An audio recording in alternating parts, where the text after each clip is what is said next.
قرآن پاک لکھا، مگر آج تک بے تحاشا قرآنی آیات مجھے جو رمضان کے طور پہ، کیلنڈرز کے طور پہ، ہمارے کمرشل کام کے ذریعے پوری پاکستان میں لوگوں کے گھروں میں لگی ہوئی ہیں. تو یہ ایک ہونا چاہیے، خاص طور پہ مدارس سے تعلق رکھنے والے جو لوگ وہاں پر باقاعدہ اس کا ایک ڈپارٹمنٹ ہوتا ہے. ہاں، اس میں کچھ کرنے کی ضرورت نہیں ہے. اگر آپ اس میں ایک اجرا کر دیتے ہیں تو انتہائی خوش آئندہ یہ کوشش ہوگی اور پاکستان کے لیے یہ ایک بڑی اچیومنٹ سمجھی جائے گی. بہت اچھی بات کی آپ نے. مجھ سے بھی فرمائیے کہ کس کس شعبے میں آپ یہ سمجھتے ہیں کہ سود کی بہت زیادہ رننگ نظر آ رہی ہے، یعنی کہ بینکنگ کے اعتبار سے اور قرضوں کے اعتبار سے اور دیگر معاملات میں آپ جو دیکھ رہے ہیں، ہمارے ناظرین دیکھ رہے ہیں اس وقت، کیا کہنا چاہیں گے؟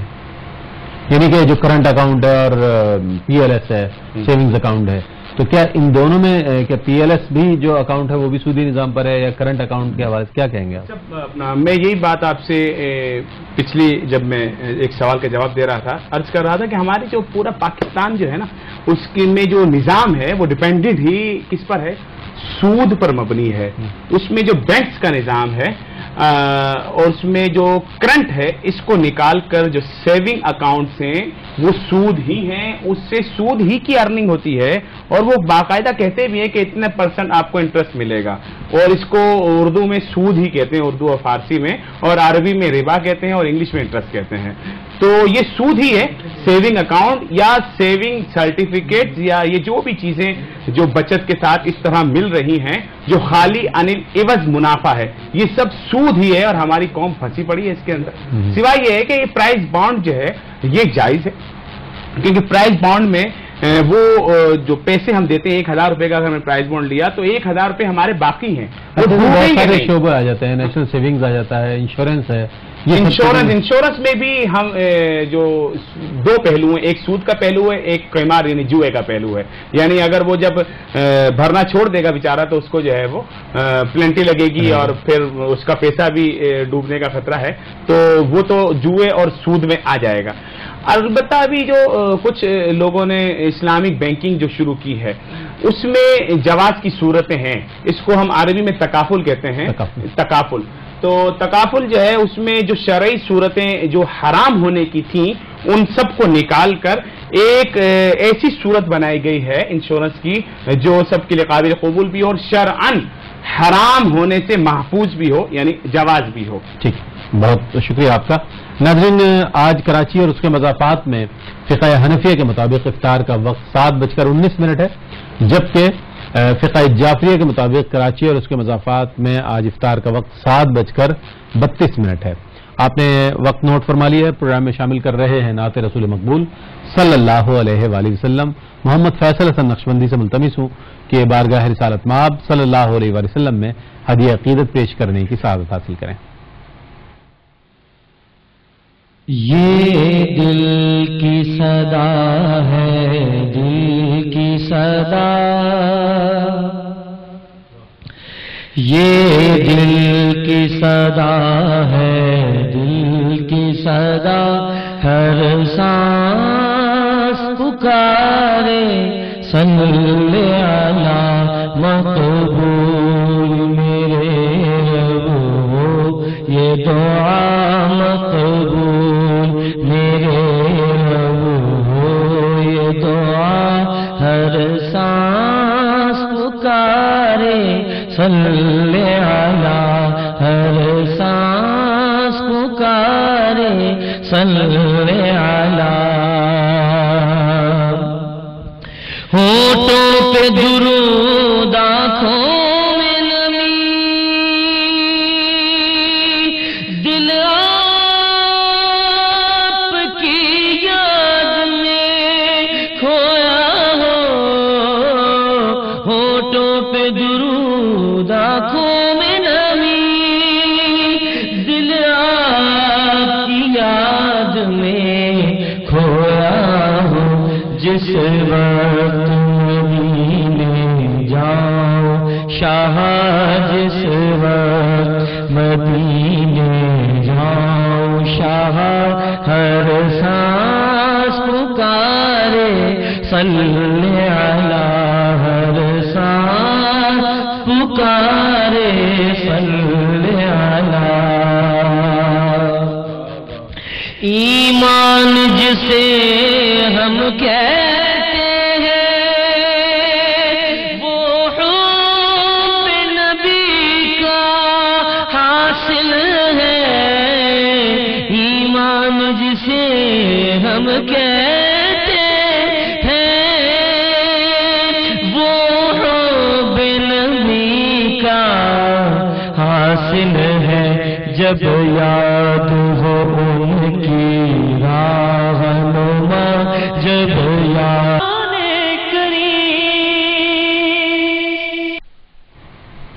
خوش آمدید ناظرین، الحمدللہ آج ایک روزہ اور ہم نے افطار کیا، اور اللہ تعالیٰ کا ہم پر بہت کرم اور بڑا فضل ہے کہ اس نے صحت، سلامتی، عافیت اور ایمان کے ساتھ یہ ماہ مبارک ہمیں عطا فرمایا ہے، اور الحمدللہ روزے اپنے تواتر کے ساتھ جاری ہیں، اور اللہ تعالیٰ سے دعا ہے کہ اللہ تعالیٰ ان میں کی جانے والی تمام عبادات کو، تمام تسبیحات کو، تمام نوافل کو، تمام رکوع و قعود و سجود کو اپنی بارگاہ میں قبول فرمائے۔ آج سود کے حوالے سے بات ہو رہی ہے، اور یقیناً وقت کی کمی کا ہمیں احساس ہے، لیکن جو جتنی باتیں آپ تک پہنچی ہیں بہت اہم ہیں۔ مزید کچھ باتیں جو ہے میں مختصر وقت میں چاہوں گا مفتی صاحب ارشاد فرمائیں تاکہ ہم آگے بڑھیں۔ بسم اللہ الرحمن الرحیم۔ جیسے کہ ہم نے سود کے متعلق بات کی تو سود کی دو قسمیں شریعت مطہرہ نے فرمائی ہیں، ایک تو ربا بالفضل ہے اور ایک ہے ربا النسیہ۔ ربا الفضل کو ہم جو ہے وہ ربا الحدیث بھی کہتے ہیں، یعنی ایک وہ سود جس کو قرآن نے حرام قرار دیا، جیسے کہ فرمایا یا ایھا الذین آمنوا لا تاکلوا الربا اضعافا مضاعفا، اے ایمان والو سود نہ کھاؤ دگنا دگنا کر کے۔ اور ایک وہ ہے جو ربا الحدیث ہے، حدیث میں رسول پاک صلی اللہ علیہ وسلم نے ارشاد فرمایا، کیا فرمایا؟ اور اس مرض میں دونوں کی دونوں جو سود کی قسمیں ہیں ہماری قوم اور ہمارے پورے عالم اسلام کے لوگ جو ہے ملوث ہیں۔ ایک تو پیسوں کے بارے میں تو سب کو پتہ ہی ہے کہ بھائی اگر 10,000 دے کے 11,000 نہیں لے سکتے یا 1 روپیہ بھی اوپر نہیں لے سکتے۔ اس کے علاوہ حدیث پاک میں رئیس بھائی یوں آیا کہ نبی پاک صلی اللہ علیہ وسلم نے ارشاد فرمایا الذهب بالذهب والفضة بالفضة، سونے کو سونے کے بدلے میں، چاندی کو چاندی کے بدلے میں، جو کو جو کے بدلے میں، گندم کو گندم کے بدلے میں، نمک کو نمک کے بدلے میں، فرمایا نہ بیچو مگر برابر برابر، مثلاً بھی مثلاً و یدن بھی یدن، ہاتھوں ہاتھ بیچنا ہے اور برابر برابر بیچنا ہے، یعنی ادھار نہیں کر سکتے، ادھار بھی سود ہے اور زیادتی بھی سود ہے۔ مثال کے طور پر اگر ہم سنار مارکیٹ کی طرف آتے ہیں تو ہمارے یہ لوگ، ہمارے بھائی بڑے بری طرح الجھے ہوئے ہیں سود کے اس کام میں، حالانکہ ان کا بڑا پیارا کام ہے اور بڑے طریقے کے ساتھ کریں تو اللہ تعالیٰ بہت انہیں برکت عطا فرمائے گا، مگر سود کا عنصر غیر محسوس طریقے سے داخل ہو جاتا ہے۔ نبی پاک صلی اللہ علیہ وسلم نے جو فرمایا کہ سونے کو سونے کے بدلے میں نہ بیچو مگر برابر برابر اور ہاتھوں ہاتھ، تو وہاں پر ہوتا ہے ادھار کا سلسلہ کہ سونا سونے کے بدلے میں ادھار لیا کہ میں تم کو کل واپس لوٹاتا ہوں، میرے بسکٹ آ رہے ہیں تم کو دے دوں گا، تم اپنے بسکٹ میرے کو دے دو، سونے اتنے بسکٹ دے دو اتنے واپس کرتا ہوں، یا 10 تولہ سونا بھیج دو 10 تولہ واپس کرتا ہوں۔ تو اگر 6 دن بعد واپس کیا، 5 دن بعد واپس کیا، یعنی ادھار لے لیا، قیمت میں فرق آ جائے گا۔ اب قیمت میں فرق آ جائے گا۔ اور حدیث میں کیا آیا؟ 10 تولے کے بدلے میں دے گا تو میرا سنار بھائی 10 تولہ ہی، مگر حدیث میں آیا ہے کہ مثلاً بھی مثلاً اور یدن بھی یدن، اب برابر برابر تو دے رہا ہے مگر ہاتھوں ہاتھ نہیں دے رہا، اس لیے یہ سود ہے۔ ہماری مائیں بہنیں بھی جاتی ہیں اسی طریقے سے اپنے زیور بدلی کرانے کے لیے سنار کے بعد، یہ ہمارا زیور رکھ لیں آپ، دوسرا والا ہمیں دے دیں، تو اس میں بھی اگر کمی بیشی ہوگی تو یہ بھی سود میں ہی آئے۔ بہت اچھی بات کی آپ نے، بہت شکریہ مفتی صاحب کی تشریف آوری کا۔ کیا پیغام دینا چاہیں گے ناظرین؟ میں بتانا چاہوں گا کہ بہت ہی قیمتی آج مجھے ایک تحفہ ہمارے خطاب صاحب جو تشریف فرما ہے جناب محمد ابوبکر صدیق صاحب، انہوں نے مجھے قرآن کریم کا تحفہ عنایت فرمایا۔ آپ کا بہت شکریہ کہ آپ نے مجھے عنایت فرمایا، اللہ تعالیٰ جزا دے آپ کو۔ کیا پیغام دینا چاہیں گے چند جملوں میں؟ بس یہی ایک فن کے حوالے سے تو یہی ہے کہ ہمارے جو دینی حضرات ہیں، علماء حضرات ہیں، ان کو خاص طور پر کیونکہ یہ قرآن سے وابستہ ہے یہ فن، اس پر خصوصی توجہ کی ضرورت ہے، اور حکومتی سرپرستی بھی اگر ہو جائے وہ خود بخود حاصل ہو جاتی ہے۔ ہم خود ہی کوشش نہیں کرتے، حکومت کو کیا پتا کہ یہ فن کیا ہے، تو جی ہم خود شامل کریں۔ اور الحمدللہ ابتدا ہو گئی۔ اور دوسرا میں یہ کہوں گا کہ ایک تو میں اس میں شکر ادا کروں گا اللہ تعالیٰ کا اور اپنے والدین کا کہ میرے والد محترم نے بالخصوص مجھے اس کام کے لیے منتخب کیا، اللہ تعالیٰ ان کو جزا دے۔ اور دوسرا رمضان المبارک کے حوالے سے ہے کہ رمضان المبارک کا مہینہ ہمیں جو ہے وہ برداشت اور درگزر کرنا سکھاتا ہے، اور اس کی بہت کمی ہے۔ میں اکثر یہ دیکھتا ہوں کہ رمضان المبارک میں بھی ہم اسی طرح لڑ رہے ہوتے ہیں، جھگڑ رہے ہوتے ہیں۔ بالکل، آپ کا پیغام پہنچ گیا جناب ابوبکر صدیق صاحب، آپ کا بہت شکریہ تشریف آوری کا، مفتی صاحب آپ کی آمد کا بہت شکریہ۔ فیصل حسن نقشبندی صاحب، آپ کے استاد محترم جناب سید عبدالرحمان صاحب قادری مرحوم، ان کے یاد میں آپ ماشاءاللہ پروگرام کر رہے ہیں اور 4 تاریخ کو پروگرام ہے، کیا کہنا چاہیں گے اس حوالے سے 2 جملوں میں؟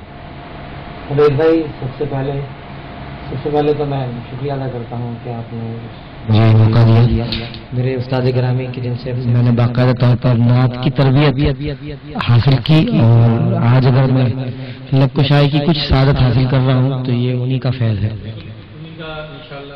سیکھا ہوا، انہی سے سیکھا ہوا کلام آج بھی پیش کریں گے فیصل حسن نقشبندی۔ اس کے ساتھ ہی ناظرین، وقت ہمیں اس بات کی اجازت نہیں دے رہا ہے کہ مزید آپ کے ساتھ رہیں، انشاءاللہ کل آپ کی خدمت میں حاضر ہوں گے۔ اپنے میزبان رئیس احمد کو اجازت دیجیے، انشاءاللہ نعت رسول مقبول صلی اللہ علیہ وسلم پیش کی جائے گی، اور اس کے ساتھ اجازت، اللہ حافظ۔ یا رحمت للعالمین، یا رحمت للعالمین، یا رحمت للعالمین، یا رحمت للعالمین۔